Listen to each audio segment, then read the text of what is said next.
Welcome to tonight's journey. Close your eyes, breathe in the mountain air, and let the steady rush of the water carry you away. Tonight, we travel back to the unforgiving American frontier to untamed lands where fortune and madness walk hand in hand. This is the story of Silas Thorne. Relax, listen closely, and welcome to the Roar of Eclipse Falls.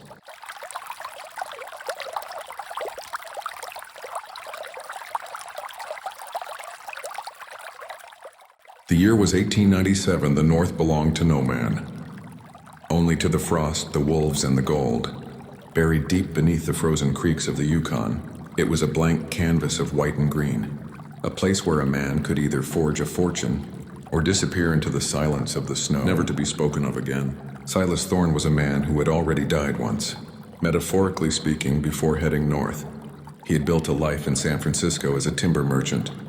He had a brick home, a quiet wife named Clara, and a future that seemed as solid as the redwoods he traded. But the panic of 1893 had torn through the city like a fire. Banks collapsed, debts piled up like dead leaves.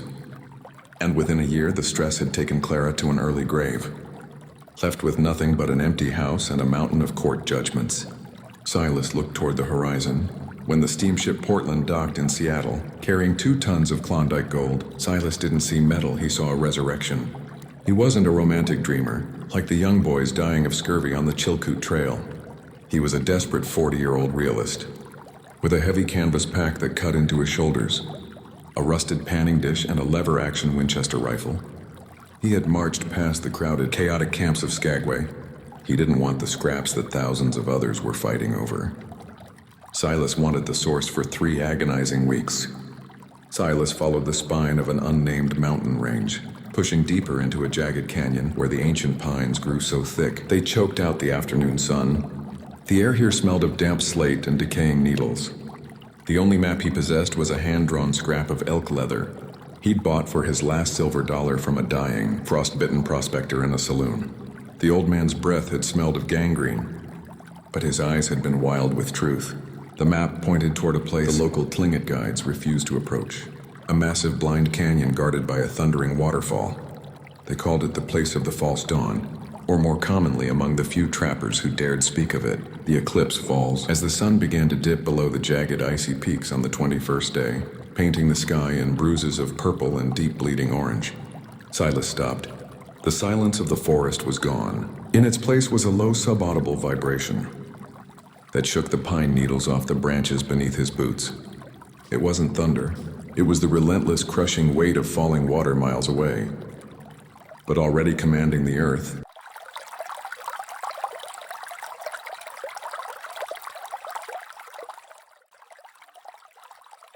Silas pushed through a dense, wet wall of devil's club and ancient ferns.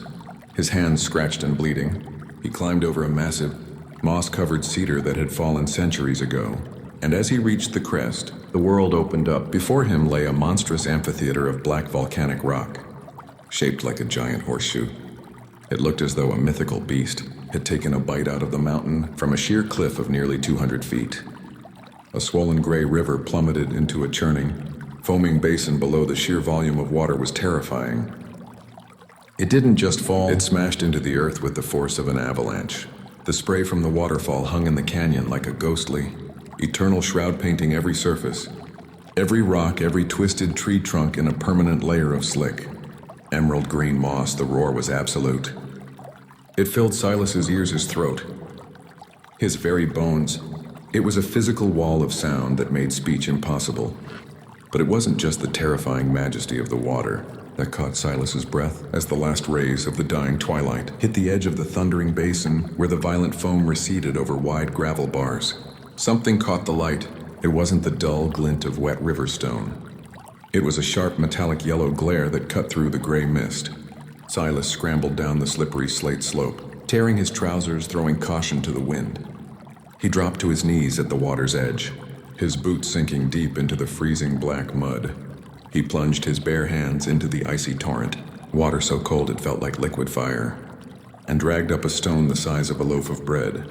His breath hitched in his chest. It wasn't a stone, it was a jagged chunk of white quartz, heavy as lead shot through with thick, ropey veins of raw glittering gold. It looked like a heart of metal wrapped in stone. He washed the mud away and the gold gleamed back at him, pure and unyielding. Silas looked around the gravel bar. There were thousands of them. Nuggets the size of walnuts lay scattered among the pebbles. Like discarded corn, he had found it. He had found the vein that would buy back his life. His name and his dignity, I found it. Silas whispered. He tried to scream it, to shout his triumph to the sky, but his voice was instantly stolen, crushed and buried by the eternal roar of the falls.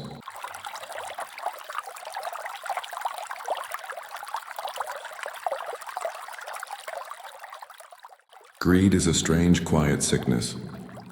It doesn't arrive with a fever. It arrives with a sudden icy clarity that distorts everything else. Silas spent the next 3 days in a state of manic delirium. He forgot about his aching joints, forgot about the damp cold that clung to his woolen coat like a second skin. He barely ate, chewing on hardtack only when his stomach cramped so severely he couldn't bend over. He slept in short, fitful bursts of 2 or 3 hours curled beneath a rock ledge, his hand always wrapped around the cold steel of his Winchester. He didn't trust the trees. He didn't trust the shadows. He felt as though the entire world was watching his treasure. With his small trenching shovel, he dug into the gravel bars, filling his heavy canvas pack and several leather flour sacks he had brought along. His fingers turned black, the skin cracking under the fingernails, from the constant exposure to the sub-zero glacial water. He didn't care every time he pulled a new nugget from the silt. The pain vanished, replaced by a warm rush of dopamine. By the 4th afternoon, he had amassed nearly 70 pounds of high-grade gold. It was a fortune that could buy a mansion on Nob Hill, a fleet of lumber ships, a new destiny. He was so consumed by the weight of the bags that he failed to notice the subtle, ominous shifts in the wilderness around him. He didn't notice when the gray jays and ravens, which had been scavenging around his camp, suddenly vanished into the high canopy. He didn't notice the sudden unnatural silence of the wind, or the sharp drop in temperature that turned the airborne mist from Eclipse Falls into tiny, needle-like shards of ice that pricked his face. The sky above had turned the color of an old iron kettle flat. Heavy and cold, Silas was bending over his 3rd sack, tying the twine knot with bleeding thumbs, when a sound broke through the roar of the waterfall. It wasn't a wet sound, it was a sharp, explosive crack like a cannon firing in a closed room. He looked up toward the rim of the black amphitheater high above, where the freezing mist had settled into the fractures of the shale cliff. For centuries, a massive shelf of frozen earth, boulders and ancient timber had finally given way. The mountain was coming down.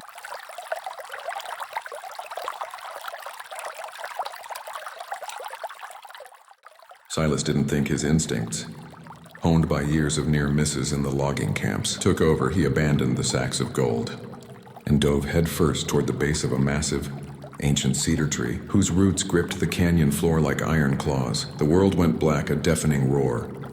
Separate from the waterfall filled the air as tons of shattered shale, mud and frozen gravel pulverized the gravel bar. The impact shook the canyon walls, throwing a wave of freezing water from the basin 50 feet into the air. Silas curled into a ball, pressing his face into the wet moss between the cedar roots, praying that the tree would hold against the avalanche. When the roaring finally stopped, replaced once more by the singular eternal drone of the waterfall, Silas crawled out from the debris. He was coughing violently, his lungs filled with pulverized stone dust. He was bleeding from a deep gash on his temple, and his left shoulder felt as though it had been struck by a sledgehammer. He looked back at his camp. It was gone where his tent, his stove, his blankets, and his remaining food supplies had been. There was now a 20-foot mound of jagged, black slate and broken pine trunks. His Winchester rifle, his only means of defense and hunting, was snapped in half, its wooden stock visible beneath a 2-ton boulder. Worse still, Silas turned his gaze toward the narrow, knife-edge canyon pass that served as the only entry and exit to this forgotten basin. The landslide had completely filled the gap. A wall of unstable stone and mud 30 feet high now blocked the exit. He was trapped. He was alone in a stone cage with the Eclipse Falls, with no food, no fire, no shelter in winter fast approaching. He looked down at his feet. The landslide had missed the 3 sacks of gold by mere inches. They sat there heavy, glittering, and utterly useless.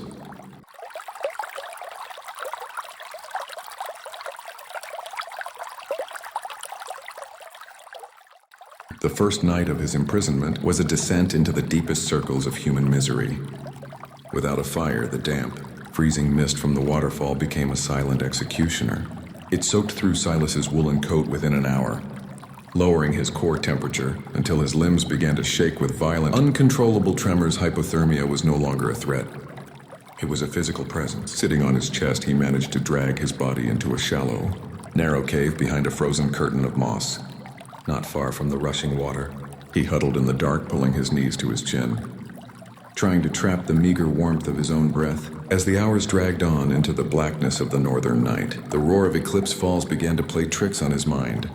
The sensory deprivation of the dark, combined with the constant, unchanging frequency of the rushing water, drove him into a state of waking madness. The roar changed. It was no longer the sound of water hitting rock. It became a symphony of voices from his past. He heard the stern, judgmental tone of his father. He heard the laughter of the bankers who had foreclosed on his business. He heard the faint, coughing sighs of Clara on her deathbed. Then the voices merged into something older, heavier. A deep, rhythmic chant that seemed to vibrate directly out of the stone beneath him. It felt like the voice of the mountain itself, an ancient entity that had watched 1,000 men like Silas enter these woods with greed in their eyes, only to leave their bones to bleach in the rivers. Silas looked out of the cave at the 3 canvas sacks, sitting in the dim starlight. They contained enough wealth to buy anything a man could desire. In the civilized world, but here in the throat of the Yukon, they couldn't provide a single calorie of warmth. They couldn't be eaten. They couldn't stop the rotten fingers. For the first time in his life, Silas understood the true hierarchy of the world. Gold was a fiction created by men in warm rooms. Out here, the only real currency was fire, dry wood, and the breath in a man's lungs.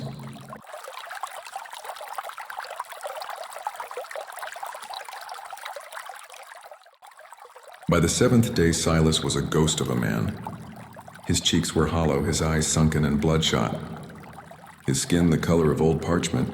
He had survived by chewing on the inner bark of the hemlock trees and drinking the freezing water of the basin, but his strength was spent.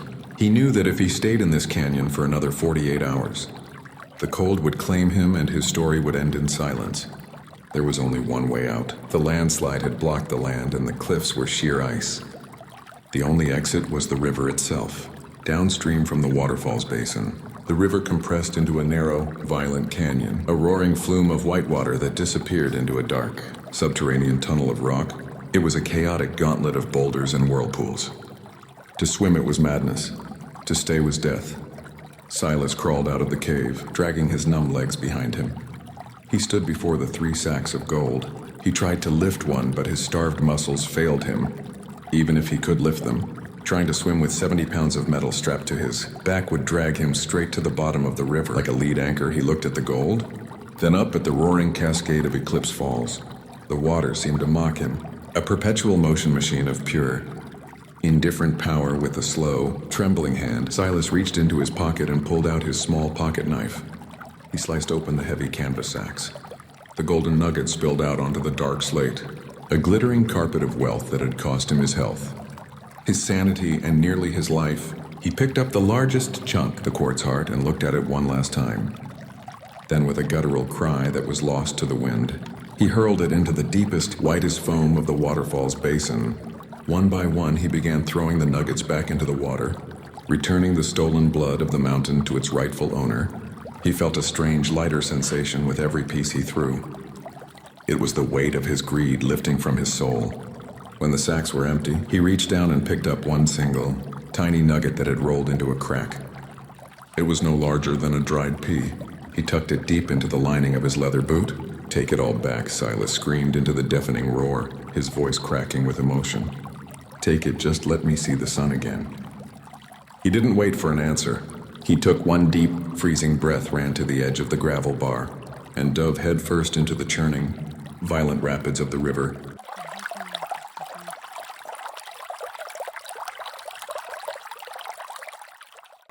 The water hit him like a physical blow, knocking the remaining air from his lungs. The current seized him, spinning him like a leaf in a storm, slamming his body against submerged boulders and dragging him into the dark, suffocating tunnel of rock. He didn't fight the river. He let it carry him, keeping his hands above his head, to protect his skull from the stone ceiling. Twice he was sucked under his throat, filling with ice water, before the current finally spat him out into a wide calm pool 3 miles downstream, far outside the blind canyon. 2 weeks later, a pair of fur trappers were heading south toward the coast when they found a man crawling through the brush near the Yukon River. He was emaciated, his clothes were frozen rags, and 3 of his toes were black with frostbite, but his eyes were wide, clear, and intensely alive. Silas Thorne never returned to the gold fields of the Klondike. He used the single, tiny nugget he had hidden in his boot to buy a hot plate of beef stew, a clean woolen suit, and a third-class train ticket back to the coast of California. He settled in a small, quiet town in Oregon, working as a simple clerk in a general store near the ocean. He lived in a modest cabin, and he never spoke of wealth or ambition again. Whenever the winters would arrive, and the heavy Pacific rains would beat against his windows, with a sound that resembled a distant, roaring waterfall, Silas would sit by his fireplace, sip his black coffee, and smile faintly into the flames. When the local townspeople asked him why a man who had gone to the great Klondike gold rush had returned with nothing to his name, Silas would look out at the dark, green line of the Oregon pines and speak in a soft, measured voice. "I didn't come back with nothing," he would say. "I found out exactly what a man is worth when you strip away the gold and leave him with nothing but his next breath.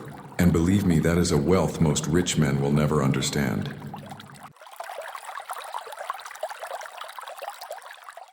Thank you for wandering into the wild with us tonight. If Silas's journey touched your heart, please leave a like and subscribe to our channel for more cinematic stories. Until next time, keep your spirit strong, and may your path always lead you to peace. Good night.